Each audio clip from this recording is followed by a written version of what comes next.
न्यायमूर्ती भूषण रामकृष्ण गवई सध्या भारताचे सर्वोच्च न्यायालयाचे न्यायाधीश आहेत आणि 14 मे 2025 रोजी भारताचे 52वे सरन्यायाधीश म्हणून शपथ घेण्याची शक्यता है।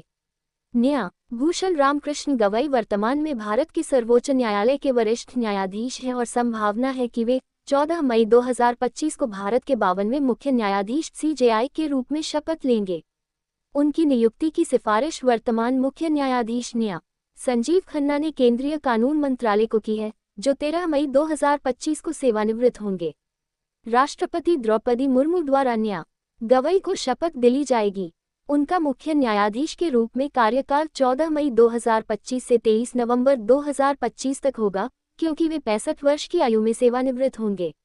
न्या भूषण गवई का जीवन परिचय और करियर। जन्म और शिक्षा। न्या भूषण गवई का जन्म 24 नवंबर 1960 को महाराष्ट्र के अमरावती में हुआ था।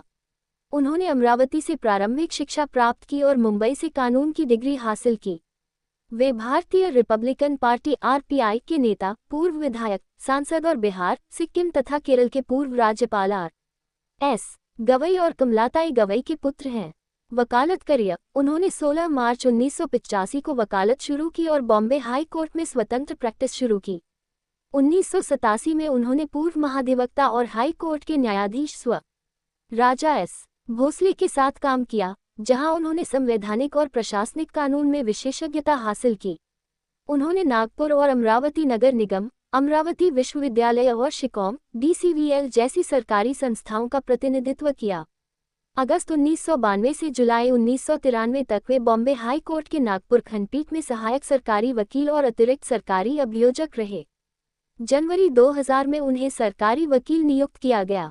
न्यायिक करियर। 14 नवंबर 2003 को उनकी बॉम्बे हाई कोर्ट में अतिरिक्त न्यायाधीश के रूप में नियुक्ति हुई। 12 नवंबर 2005 को वे बॉम्बे हाई कोर्ट के स्थायी न्यायाधीश बने। उन्होंने मुंबई, नागपुर, औरंगाबाद और पणजी खंडपीठों में काम किया। 24 मई 2019 को उनकी सर्वोच्च न्यायालय के न्यायाधीश के रूप में नियुक्ति हुई। महत्वपूर्ण योगदान और निर्णय। न्या गवई ने सर्वोच्च न्यायालय में कई ऐतिहासिक और महत्वपूर्ण मामलों में भाग लिया है।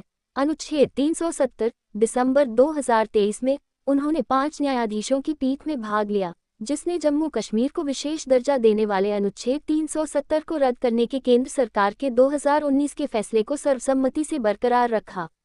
नोटबंदी। जनवरी 2023 में उन्होंने केंद्र सरकार के 2016 में 500 और 1000 रुपये के नोटों को रद्द करने के फैसले को 4:1 बहुमत से बरकरार रखने वाली पीठ में बहुमत का फैसला दिया।